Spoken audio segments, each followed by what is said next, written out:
She started on that cocaine, that diet to keep the party loud and keep all the insecure thoughts quiet. Endless evolution. Welcome, everyone, to Endless Evolution. I'm one of three co-hosts of this new podcast that we're starting. My name's Naomi Khalil. Excited to be here to join you and my co-hosts on a journey of endlessly evolving so that we can heal humanity together. I'd like to introduce Aaron Johnson and Spencer Murray into the space and have them introduce themselves as well.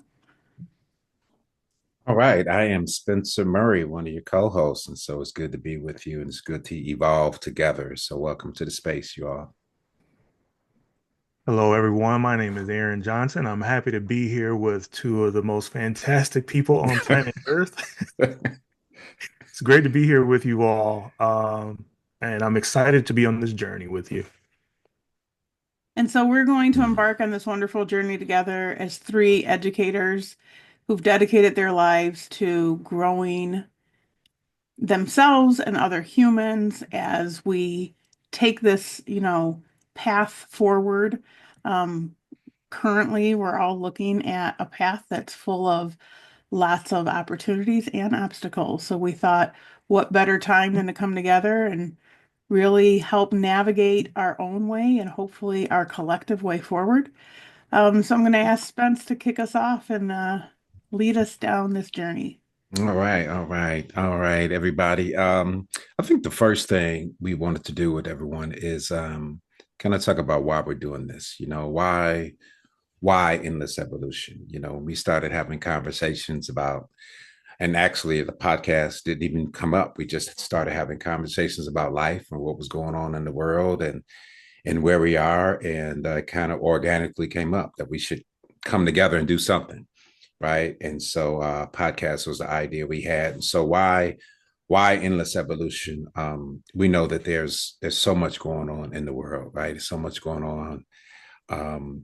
And there's a tendency sometimes for us to get locked into, whatever's happening in the world and feel, and people are feeling certain ways about that. They're feeling negative, they're feeling down, they're feeling that. And so we knew that there needed to be a space where people come together and talk about humanity, because it's easy for us to lose it, easy for us to lose humanity sometimes based on what we see and the appearances that we see out in the world and in the community, politics, government, all that stuff. And so we want to uplift humanity, and regardless of all the separation that we see, and we want to do that together. We thought it was no better way to do that than have this podcast to uplift humanity and invite everyone into this space of humanity and hear your voice as well. And so we started with this podcast, and so we created the space,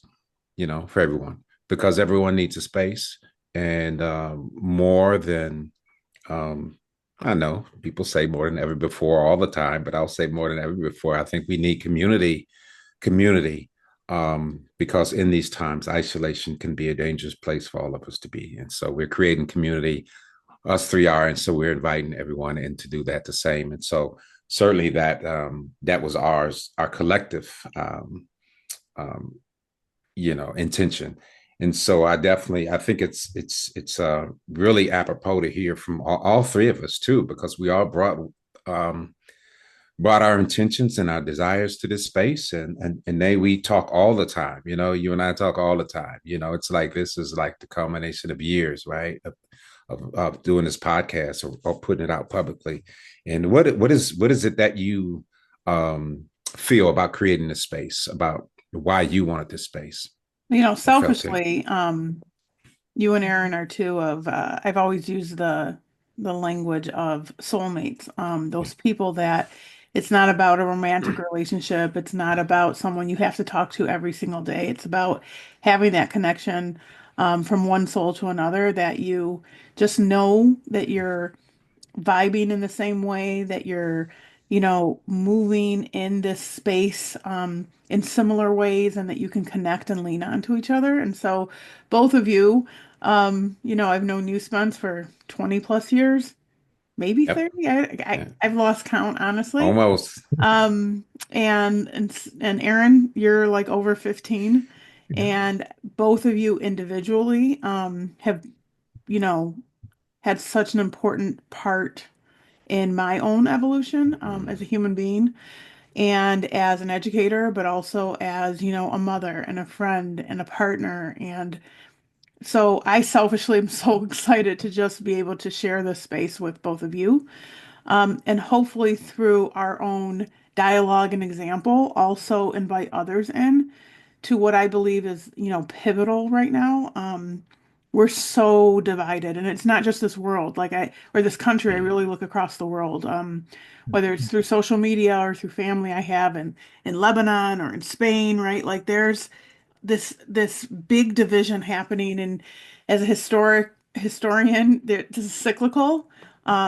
And when I look as a historian back of how did humanity progress forward, it was through individual relationships and collective action, collective healing, collective commitments to one another. And so I'm excited about the space that we've created for that reason, because I do believe that, if we can stay connected to each other, um, and we're all in different spaces, right? So two of us in Michigan, one in Atlanta, even though we're all born and raised in Detroit, proud Detroiters.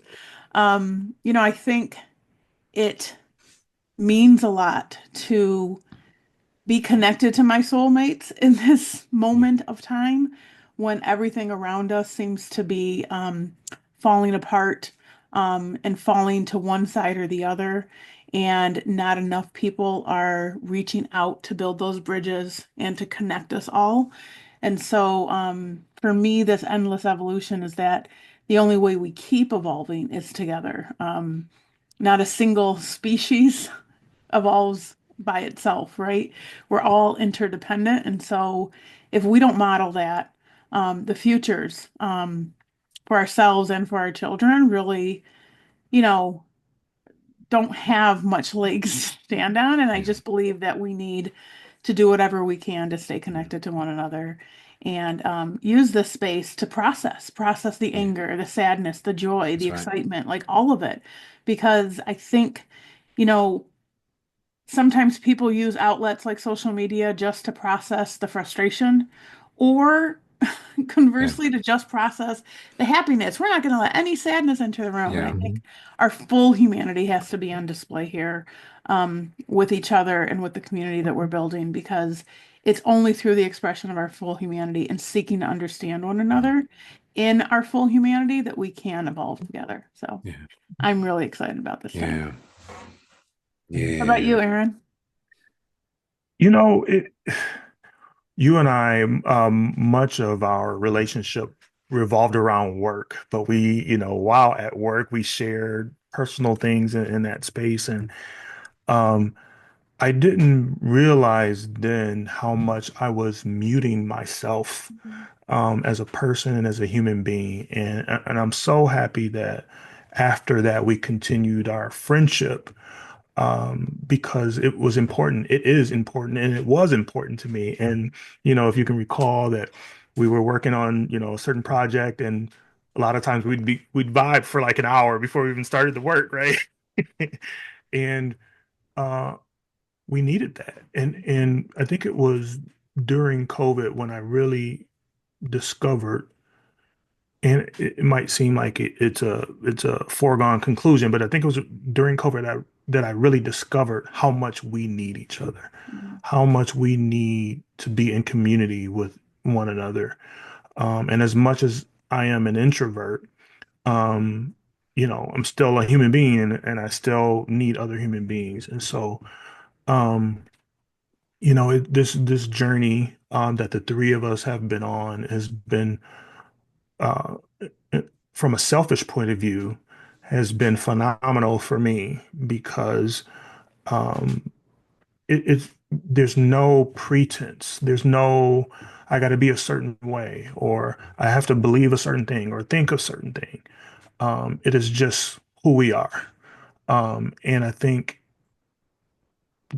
through our conversations and through the conversations that we hope to have moving forward, we give a space for people to just be who they are and to be imperfect and to be, you know, um, uh, thoughtful in the moment and maybe even work through and process our own healing in the moment because that's how we heal. We have to process through it.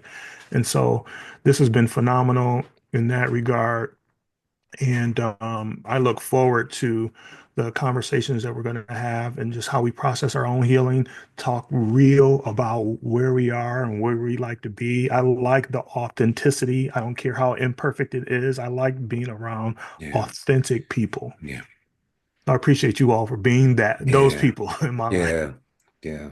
I appreciate you both, Aaron. I just wanted to say too, meeting you and hearing Naomi talk about you for weeks, right before I met you, Mhm. maybe months, and then I just felt it because I feel her, right, and so I Yes. felt you, and then to meet you, it just goes to show that there are no strangers when you really vibe in this space of humanity and humility Absolutely. and vulnerability and transparency. And so it's no, it's really an honor to be with you all. And so yeah, and you mentioned, right, people really knowing who we are, being Mhm. transparent and being vulnerable. And so we're going to do that today. I think for you all listening, I think it's you have to know who is presenting to you, who the Mhm. people are, what we are, because if we want to invite people into that authenticity and vulnerability, we have to model that first. And so we're going to do that for a while. And for all of you all listening, this is going to be our first show in doing this. Of course, we will evolve and have other things and have guests as well. But I think for this first show, for you to know who we are is very important, and you'll see yourself through our story as well. So I'll pivot back to Nay. If you can think about your journey. Yeah, we've known each other for 30 years, and think about how you've evolved, right? And think about your journey, and think about this space we're in right now, right? On December 29th, 3 more days in 2024. Can you believe it? And I believe it. What journey, if you can just talk, help us see what journey or how has your journey been that led you to this point?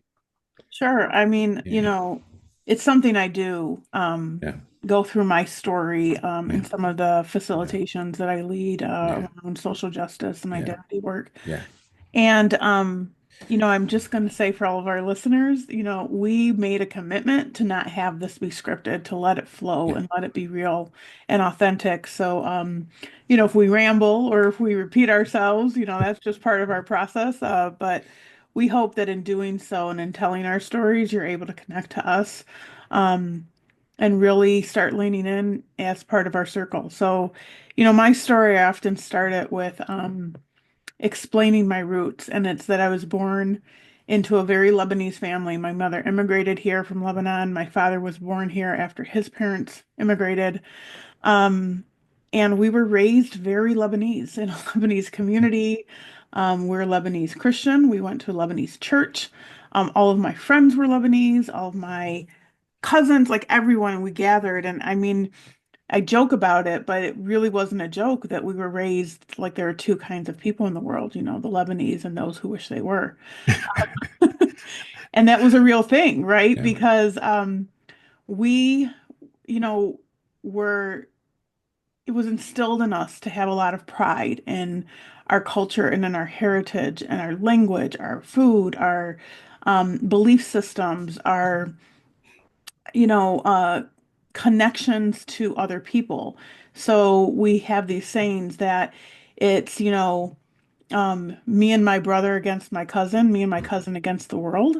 And it's because we don't really see ourselves as individualized or nuclear. We're very communal in our ways. And so I took that into um, how I did move in the world. And I was born and raised on the deep east side of Detroit. And what I thought was normal to have vacant lots all around me to play baseball with tennis balls because they could go for blocks. Mhm. It didn't matter. Um, to make I was always designated pitcher to make my pitching mound out of the pieces of torn down houses around us. These were all my norms, and they were juxtaposed to me and my youngest brother being given a scholarship for inner city kids to go to a private Catholic school in Grosse Pointe, which is a very affluent, suburb for those who aren't from the Detroit area, and becoming very aware that I was not of the typical ilk of the people who went there, right? I was not white Anglo-Saxon Christian. I was definitely different. So there was different experiences, right? Because my people were Cooper and Keisha. Shout out to Cooper and Keisha Jackson. They're still down in Alabama, still close friends of mine. And those were my best friends, right? And yet there was no one that looked like Cooper and Keisha at the school I went to. Um, Still one of my closest friends to this day, best friends forever, people can say.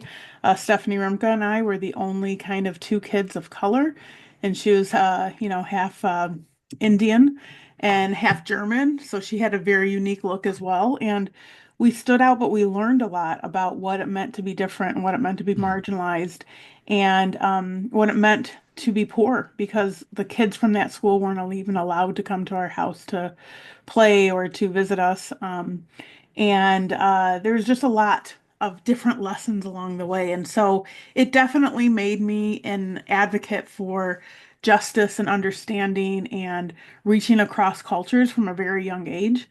But, as I evolved and as I started to branch out of my areas, right? So out of my Lebanese community and going into college, and all of my roommates and my best friends in college were Jewish, right? So that opened up a whole nother avenue for me of understanding people across differences. And then my other closest friends at the University of Michigan where I went were kids from Detroit because I could most connect to them. And there was going joke that like everybody wanted to see my birth certificate because there was no way that I could just be Lebanese. Like I had to have a mix of all these different things because I could relate to so many people. But fast forward to when I met you, Spence, at the Academy of Americas. Um, I had lived abroad at that time, at that point. I had become fluent in Spanish, married someone from Spain, and really was what I thought a really open-minded person and confronted with a lot of different situations there where the majority Latino school had a lot of stereotypes and biases against Arab people, against Black people, against white people, and the work that I had to do to try to break those down, my own biases that became apparent around, who were good kids and who were bad kids, what good behavior looked like versus bad behavior. And then when my children entered my life, it took me to another phase, right? Particularly my son Najee, who was born with a number of different abilities. He does not walk on his own, does not talk on his own, is confined to a wheelchair, but is probably the most open-hearted kid I've ever met in my life. And he taught me a whole nother level of empathy. And then, something happened. My marriage broke down and I ended up marrying a woman. So that took me on a whole nother. So when I think about my journey, it's that there's no way I could be who I am today if I had not opened up myself to learning from every single experience and allowing myself to evolve to the next level. Spencer, when I was going through my divorce, you told me something that I often use in my trainings, by the way, because it stuck with me. And I was really struggling, like, am I a failure for not working harder and not fighting harder to make this relationship work? And you said something, I don't even know if you remember this, but you said, you were sitting in Anita's kitchen, by the way. And you said, you've evolved to another plane. And when you're in another plane, it's impossible to continue to be in community with someone who's on a different plane than you. You can still love them, you can still care for them, you can still want to have a relationship with them, but you will not be able to continue to evolve if you're on different planes. And you said, Naomi, you evolved to a different plane. And unfortunately, who now is my ex-husband, had not. evolved at the same rate. Doesn't mean that he stopped. He just did not evolve at the same rate. And we tried for a long time to see if we could make it work, and it was just an impossibility. So that really stuck with me, this whole idea of like, there is no end game here. We're in Mhm. constant evolution and in constant growth. That's right. And what it did for me was push me even further outside of my desire to fit into any one group or any community. I really wanted to become a human of the world and like do everything I could to connect to as many different kinds of people as possible. And I think then my professional path took me down Mhm. that route as well, which is, what ended had me end up working in areas of equity and diversity and civil rights for multiple school districts. And then, ultimately working now as a consultant in those same areas. And it's about building bridges, right? It's not about just acknowledging, recognizing, and studying all of the isms that are out there, because there's so many. Mhm. But rather, okay, recognize that those exist, how they were created, and now what are we going to do to be different, right? Because what we can't do is just flip-flop rules.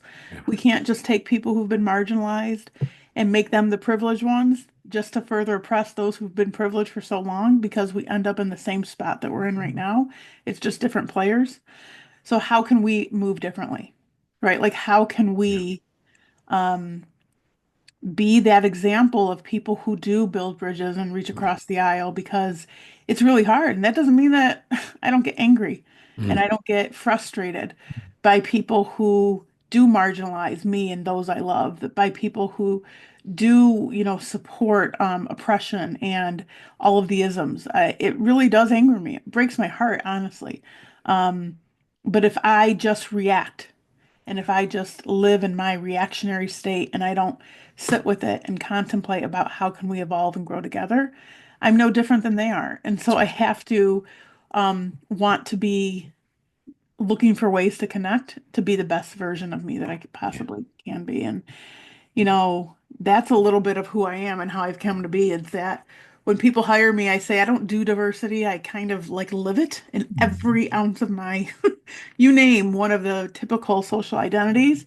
I've lived it in my skin, continue to live it in my skin, always will, because I do believe that, the more of your close social circle and the more soul mates that you can build that don't look like you, the stronger of an evolution you're going to have and the stronger humanity we will be building, because it's when we only isolate with those who are just like us that we end up where we are today, so much division and so much fear of one another. So I just really hope that we can, continue to evolve together and then with everybody else who chooses to come along Yeah. this journey with us. Mm.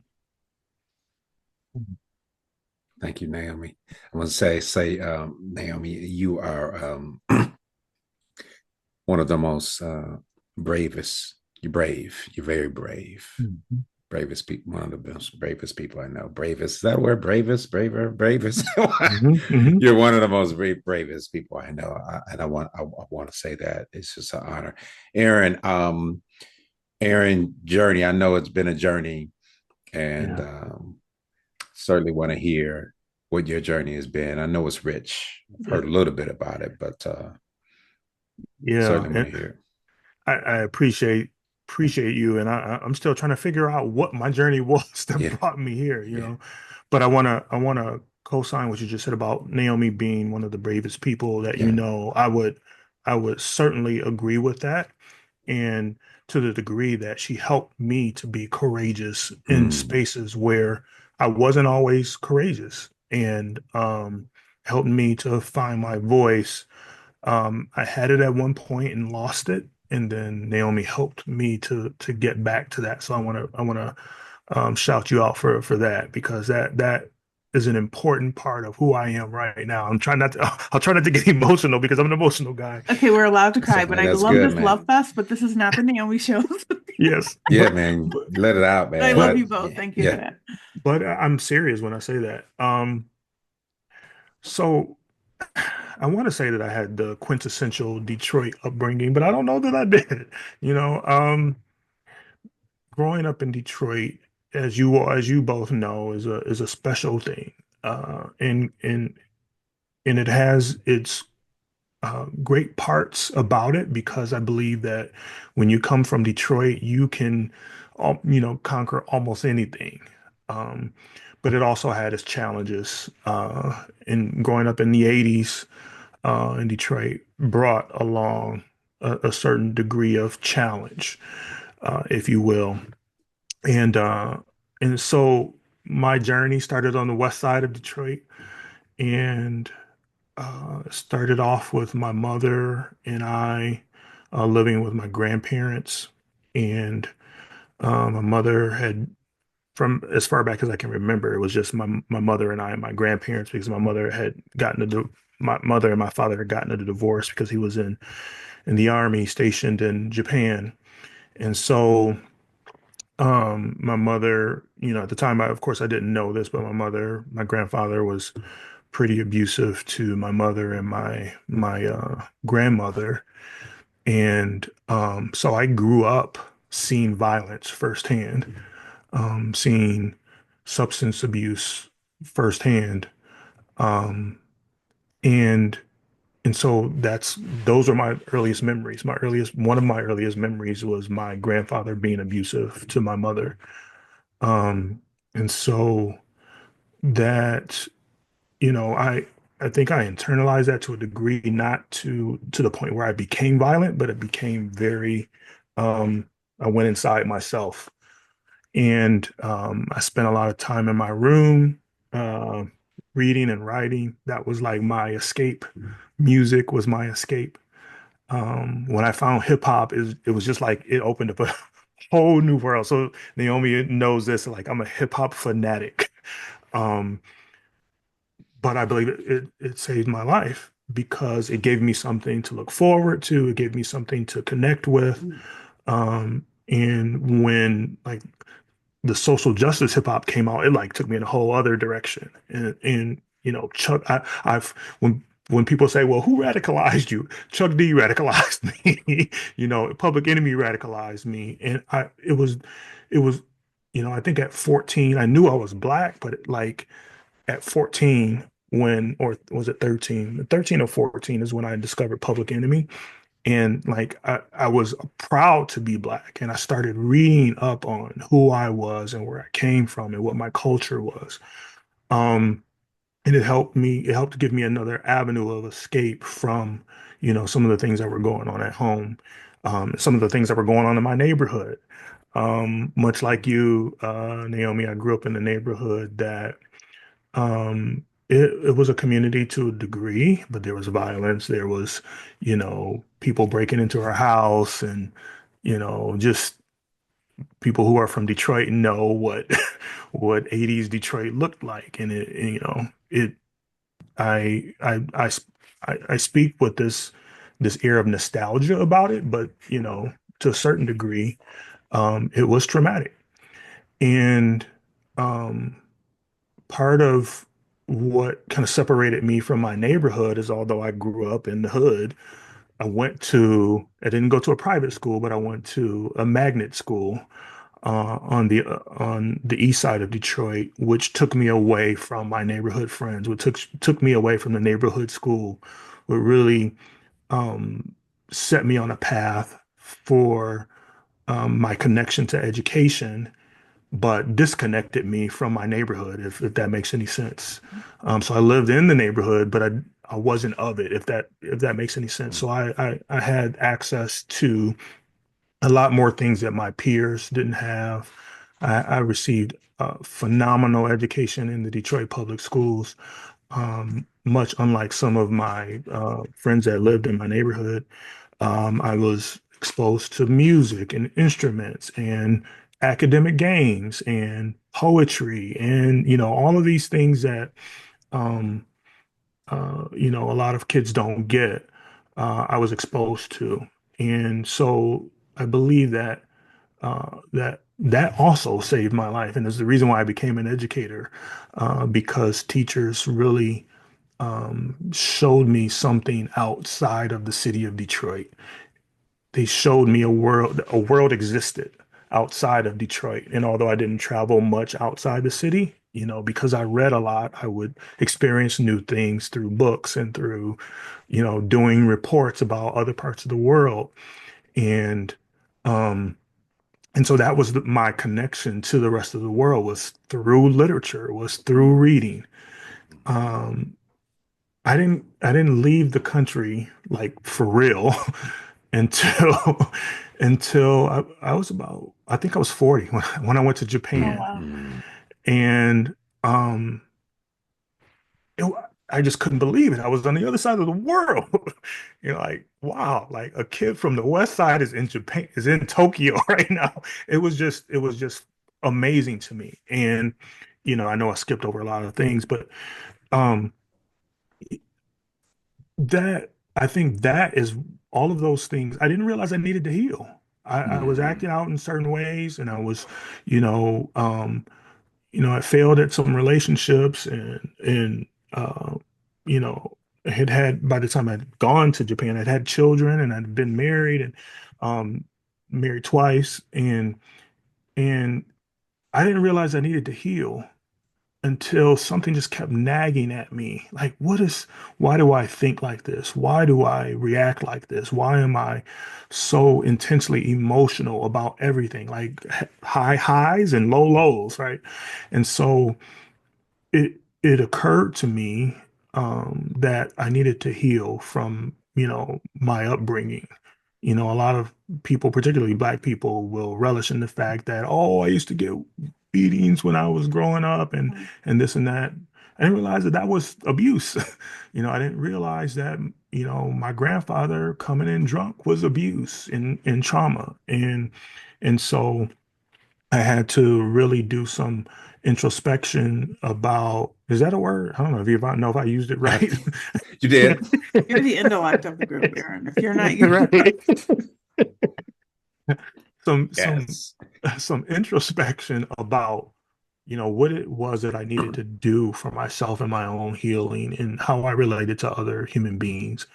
And so, I through my work, I poured out into children all the time. As a teacher and as an administrator, I was always thinking about how can I serve others? How can I make this world better for them? Or make them at least be able to navigate the world a little bit better.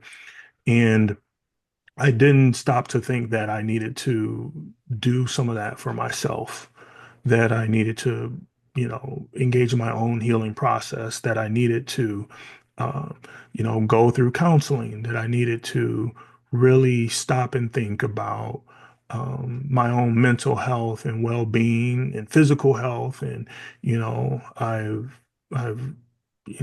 to some degree got addicted to food and I, gained a lot of weight, that sort of thing. And so, um, being understanding those things, and I know I skipped over a lot of things, but understanding those things um, helped understanding, I guess, the core thing about knowing that I needed to heal, knowing that I needed to relate to people differently, knowing that I needed to expand my mind and accept new thoughts, and um, that I could disagree with somebody without having to sever the relationship. Like I didn't think that I needed to do those things. Like I thought that if you disagree with somebody, that was it. Like I don't talk to you anymore. But um, you know, and so once I came to the realization that I needed to heal and begin this healing journey, I think I started treating myself better, treating my wife better, treating my children better, treating other people differently.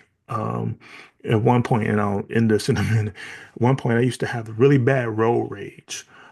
And not to the degree like people get out of the car, but I'd be yelling and cursing and throwing up my finger and like, you know, telling people what I would do to them if they didn't. Um, and one, it's funny, one young lady rolled down the window and she said, "Oh, you mad, huh?"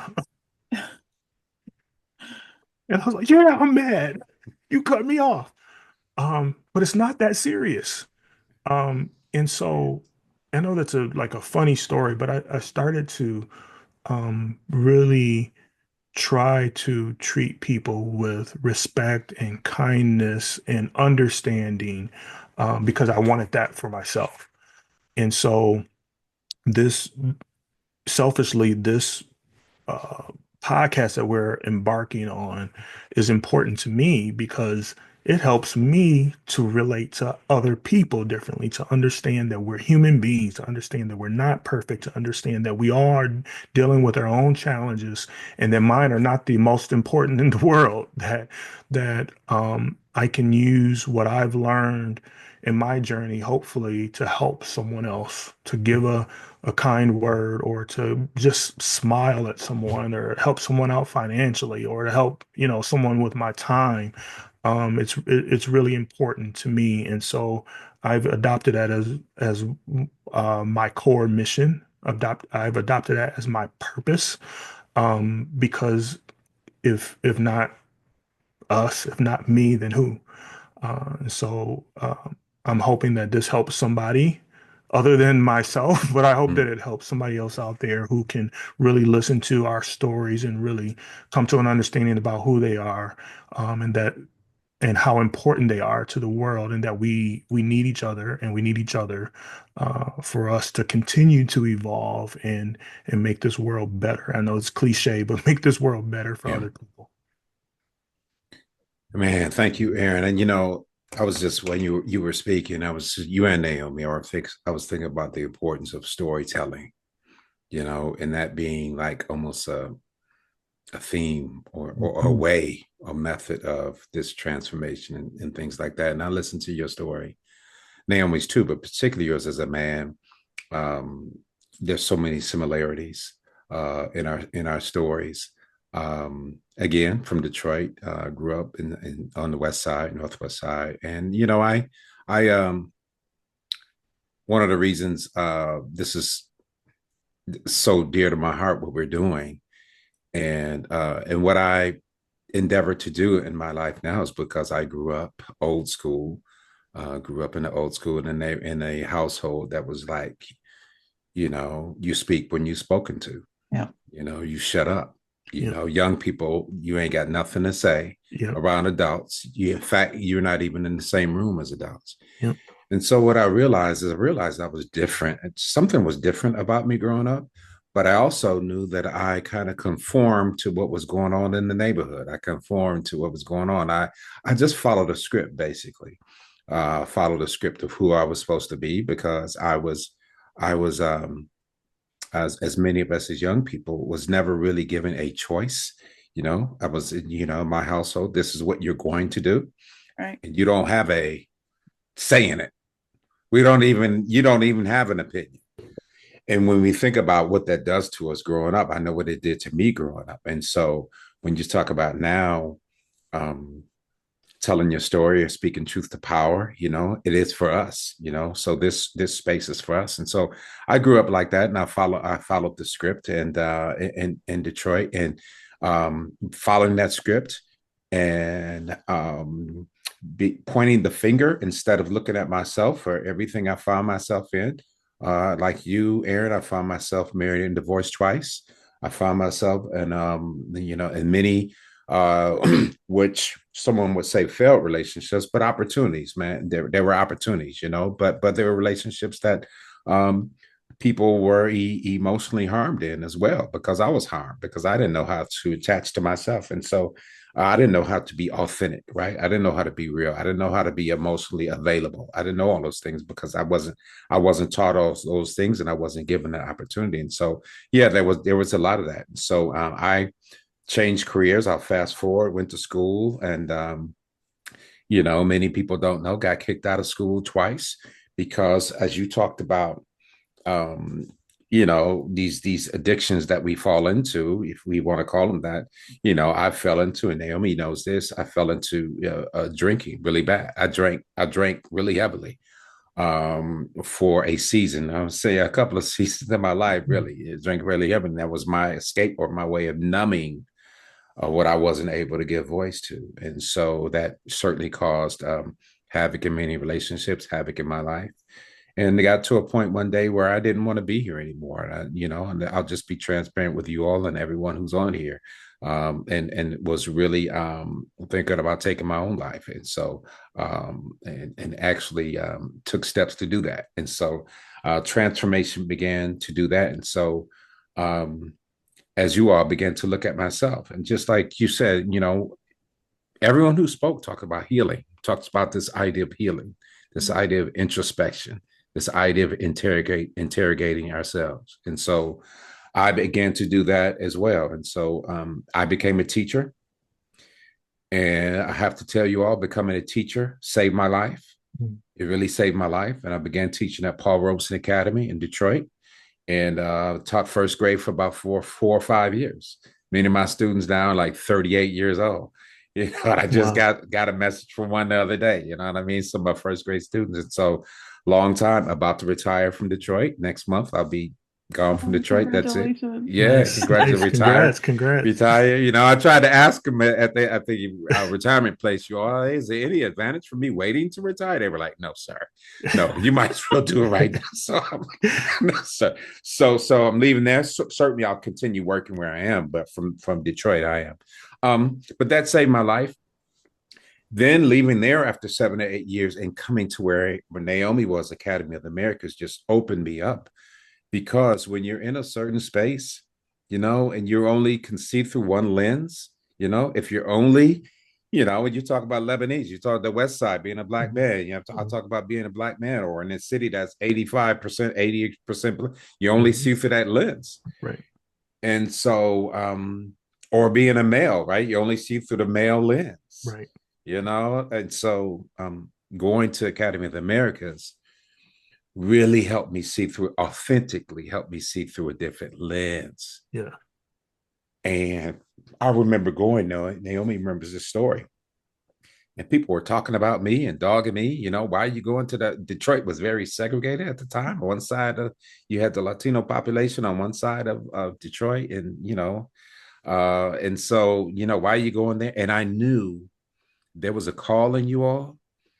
There was a calling to grow and evolve. So when you talk about evolving, endless evolution, that's our lives, right? I wanted to evolve and see, and I didn't know exactly what I would experience, but what I did experience changed my life. It continued to change my life because I began to see life through a different lens, through a different cultural lens, all of that. And so I continue to grow, and I continue to affect lives in that area, and find out that I don't care what, if your students are purple, green, red, whatever, that you give what you give and you will get that back. And I began to see the connection and humanity between that.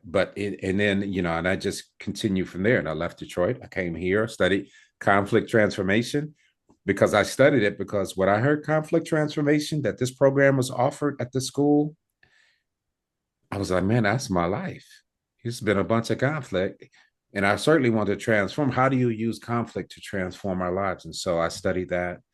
And one thing led to another. Now I'm here, and out of the classroom, began working at harm reduction, violence prevention. When you talk about your grandfather, Aaron, my father was the same way. He was emotionally abusive, to me, physically abusive to me and my brother. We wouldn't have called it that back then, right? We called it spankings, whippings, beatings. Yeah. Certainly emotionally abusive to my mother. And I recently put a post on Facebook about my dad, because I've come to, some years back, came to some healing through therapy with my dad and things like that. So about healing as well, and forgiveness and all that. And so it leads me into all the work I'm doing now. And it's about transformation. Through all that time, I became a minister about almost 30 years ago, y'all. And still, a lot of people didn't know, because I was still following the script, but still I was still doing ministry. Many people didn't know that. But now I'll tell you, and I'll move into this next segment as we come to this. When I think about now, my journey, right? And we can talk a long time about the journeys. What is some evolutionary acts for us now that continue us on this road, or people can take, these acts of evolution? What can people do? Because I think um people are locked into this box sometimes of who they have to be. Yeah. And so I'll start for me. One of the things is to embrace this idea of emptiness, of formless. And I say that in the sense that, and man, we're going to be so excited talking about this because I know we're going to talk about it so much more. In Western society, you know, so much of it is about material gain, how much you get, form, your identity being attached to your identity, your paycheck, your this, your title, your all of that. Um, but when and as I move into being 60 next month, I find that I'm not going to call you old. yeah, don't do it, don't do it, don't do it, do that. But I mean, y'all can feel this too, right? I mean, you Yes. spend all your life accumulating things, Yes. and now you want to Get rid of start them. getting rid of stuff. Yeah. Yes. You know what I'm saying? Because a cluttered mind and a cluttered soul, that what we're doing, whatever it is operating in us can operate if we're cluttered, man. If we're not healed and if we're cluttered. So I'm cleaning stuff out and moving into this place of emptiness, so to speak, where I'm not attached to form. And so all the stuff that we see on the news, all the stuff that the narratives that people want to convince us into hating one another, dividing, that at the end of the day, that we can call out systems, but call people in, but call out systems by by knowing that we're connected, that me and Naomi are one. There is no there's no geographical, there's no cultural Right. that's separated. Me and you are one, Yes. and still be able to invite people into that and challenge people into that and do what we have to do. And so that's an evolutionary act for me and a revolutionary act for me, to resist this Western idea of what we should be. So Yeah. I just want to open it up as we close. What's some evolutionary acts or revolutionary acts, even if it's in the mind, even if it's in our thinking, that we can continue to take, um, to to affect the evolution of this planet. Mm. Yeah, I mean, I love that concept of emptiness. Yeah, And it's been hitting me the last couple of weeks, yeah, around the holidays time. There's a ton of consumerism, and I just like enough is enough. Like I don't yeah, need anything else, yeah, yeah, So that really resonates with me. But I yeah, think I know one of the most evolutionary acts that I continue to engage in, and that I think has always been part of my story. I think you heard yeah, it when I told it earlier, is this constant self-reflection. So I don't think you can ever self-reflect enough, right? Like, and so I think becoming more and more aware of why you think the way you do, Mm. why you move the way you do, why you have those visceral reactions the way you do. I know when I've done that for myself, it's really enlightened me so much. It's giving me so many, oh, that's why that person triggers me. Oh, right, because it reminds me of, right? And I know it's kind of cliche right now, and everyone's talking about trauma and your childhood trauma and unpacking all of this, but there's real truth to going and figuring out the root causes of everything, right? So I liken it to, westernized or conventional medicine versus traditional and natural yeah, approaches to healing. yeah, Um, when I go to my primary care doctor because something's not feeling right, and their first reaction is, here's this drug, let Mm. me take this test, and there's no yes, investigation as to the why and what's going on and how do we unpack this and how are your systems working with each other. It really shuts me down. Like I don't want to explore those avenues anymore because I want to be with a practitioner who's also going to help me explore those root causes of what's going on and how, whether it's my diet or, how my yeah, mitochondria is working or not working, like to that level, I want to know that. And to your point of Western civilization, Spence, and I know we're going to dig into this in future episodes. And Aaron, to your point, leaving out stories is great because we've got more content to cover in the Hmm. future. And they will reveal themselves as Yes. they're necessary. But I feel like we are in the face of societies that don't want you to investigate, explore, question, um, ponder, right? And like if you look at the greatest philosophers and the greatest revolutionaries of the past, right? Historians, so I always go back to whether it's Jesus or Buddha or Right. even more modern times when you look at Gandhi and King and Malcolm, like they were all incredibly self-reflective humans. Yes. What Yes. made them evolve and what made Yeah. them be so revolutionary was how deeply reflective they were on themselves. And they weren't doing it for the selfish reason Right. of, Mhm. let me just figure this out for me. They were doing it of, I've got to be the best me in service of the community. And I feel like Western cultures have it so backward because it's, I've got to be the Yeah. best me for me.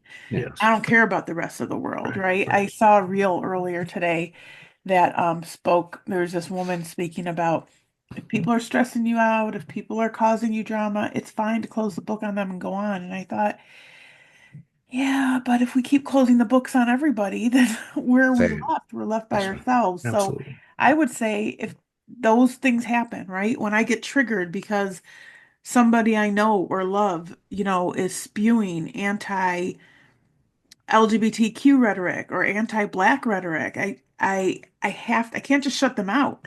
I have to say, why is that triggering me?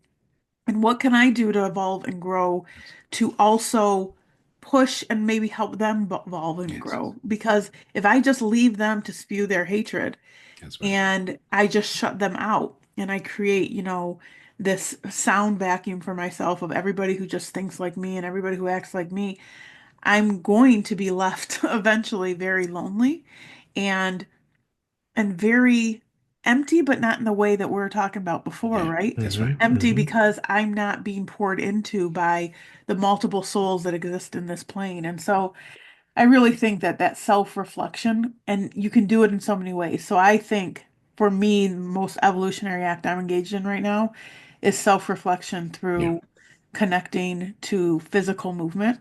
So Mhm. whether that is walking or you know, hiking out in nature, even going on a stationary bike or an elliptical, but seriously just putting on some music and using that time to just reflect and to think Mhm. and to process my thoughts and how can I, move differently in different situations is what I think is helping me evolve the most right now. And I really think that that connection to nature helps me contextualize Mhm. that the world is so much bigger than just me and my circle of people, that we are just, and I know we'll talk about this in the future, but the mountains do something Yeah. for me just like the beach does Yeah. because you see the vastness of nature Yeah. right before you and you realize that you're just one small part of this Mhm. entire, ecosphere of people and human, Yes. animals and all plants all working together. And so you have to think outside of yourself and figure out how do you continue to evolve by being reflective and figuring out what is your place in that larger community. That's right. Yeah. Wow. For for me, it's a number of different things. One of the things that I have committed to doing is allowing myself to Mm. forgive others, and forgive myself. Um, and for some people, forgiveness comes easily, very easily. And then for people like me, it's tough. Mm. And it's tough. I don't know why it's tough. I guess I have to continue to do some exploration as to why it's tough. Um, but I maybe I don't forgive others as easily because I don't forgive myself easily. Um, and it happened this I had an epiphany at a funeral, unfortunately. And it was at my cousin's funeral, and she was one of the most wonderful human beings that ever walked this earth. And I say that if you would have met her, I'm sure you would have agreed. And she was my cousin, who's my age. It was his daughter. So my second cousin. And she unfortunately she was celebrating. She had just finished law school and just found a job at a pretty prestigious law firm in Texas. And she wasn't the target of a shooting, but she got caught in the crossfire. And so when I was at her funeral, her mom and my cousin, her dad, gave the person doing her eulogy the permission to read some things from her journal. Mm. And one of the things that she did was she wrote these affirmations that she wrote down and she said to herself every day. And I had never even considered doing that as part of my healing and evolution, evolutionary process. And one of them, the one that stuck with me the most was, I will no longer apologize for being who I am. Mm. And that struck me so much because I realized that one of the things that I was holding myself for or not forgiving myself for was being who I was or not being who I was in front of other people because I wanted them to like me or because I wanted to be accepted. So I would project this person and then I would go home and be all upset because that wasn't who I was. Right, you were bottled up for so long. Absolutely, Mm. absolutely. Like, why am I doing that? Why am I faking for people? Like, you either like me or you don't, and we can keep it pushing, after that. And so, um, I gave myself the permission to be who I am unapologetically, be who I am, uh, and at the same time allow others to be who they are, and forgive myself for doing that in the past. And it's a constant work that you have to do. And so, I always call myself weird, weird because um, when I was drinking beer with somebody of another race once, and he's like, "You're not drinking a 40?" And I'm like, "Are you serious?" I was drinking like I bet um I can guess who it was, but I'm not going to here. I A had like 40. I That's had like Heineken, and he's like, "You're not drinking a 40?" I'm like, "What?" But like I don't there's there's obviously this um monolithic sort of identity that people think about black men that you play basketball, you can dance, you rap, and you drink 40s, right? And so I did none of that. Right? I did, one well, out of three for me. yeah, right. If I take that back, I did play basketball, but You mean neither of you are rappers? Come on. Write poetry. I can write poetry. poet. I do write poetry. But so this this process of allowing myself to be who I am gives me also the permission to allow others to be who they are and be thoroughly intrigued by that. And Spencer, you talked about this about people's stories. Like, Mm. I am so interested in people's stories. Yeah. I'm so interested in what brought people to where they are today, good, bad, or indifferent. It doesn't matter. It, you talked about this process that we're in. It just continues on and Yeah. on. It continues on and on Yeah. because our stories, although somewhat different, helps us to connect to one another. Oh, that's Absolutely.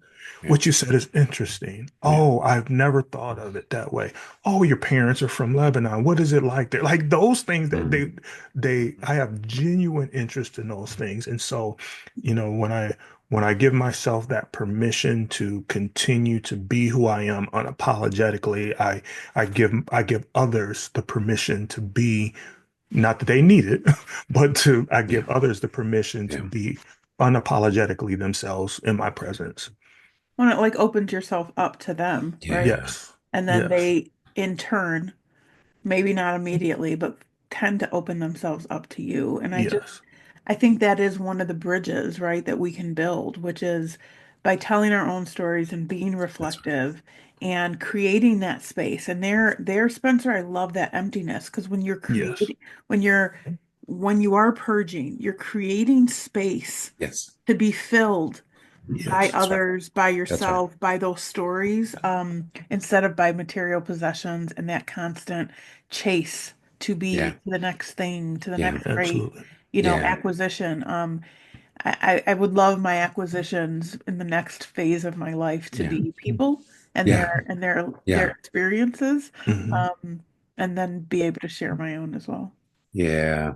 I actually think much of our anxieties here in the West, much our mental health, anxieties, all that, is founded, not that they're aren't legitimate disease and all that, but I think a lot of that unrest is founded in this focus on externals, Yes. the focus on externals and who I have to be. And I have shame because I'm not what I'm supposed to be based on a standard that was, based on another style. I really think that almost in a sense that much of what much of our malaise is a spiritual, it's a Yes. foundation to it. I really believe that. And so I just want to thank you for naming that too, Naomi and Aaron, when you talked about forgiveness, naming that, because that's a gift. I think Yes. when we're all transparent, it's a gift for everyone else. Yes. And so if you're listening today, stay with us because we want to hear your story. Not only want to talk about stories, but want to invite you to be transparent as well because you can't do it until we do it for ourselves. You said Yes. it. You said it here. Yes. We can't love, accept all that until we do it for ourselves, and that's where it starts. And so, Yes. we're going to end we are in all of our broadcasts with a quote, and all of us, I know all of us love a good quote. I Yes. love a good quote. I really got a bank of quotes, and so I want to read this, and then maybe we can kind of close out on that. But I mean, we will have no end to these quotes, but this one is by James Baldwin, and I'm really feeling it now based on our conversation. And this quote says, "But our humanity is our burden, our life. We need not battle for it. We need only to do what is infinitely more difficult, that is, accept it. We only we need only to do what is infinitely more difficult, that is, accept our humanity." And so, listen, if you're joining us today, we want to leave you with this, as we will do every time. And we know that you will join us again. But until next time, stay in community, stay in healing, keep healing, and keep evolving. And so, thank you for joining us. We'll see you next time. Thanks, guys. Love you. Thank Thank you. you. She started on that cocaine, that diet to keep the party loud and keep all the insecure thoughts quiet. Endless evolution.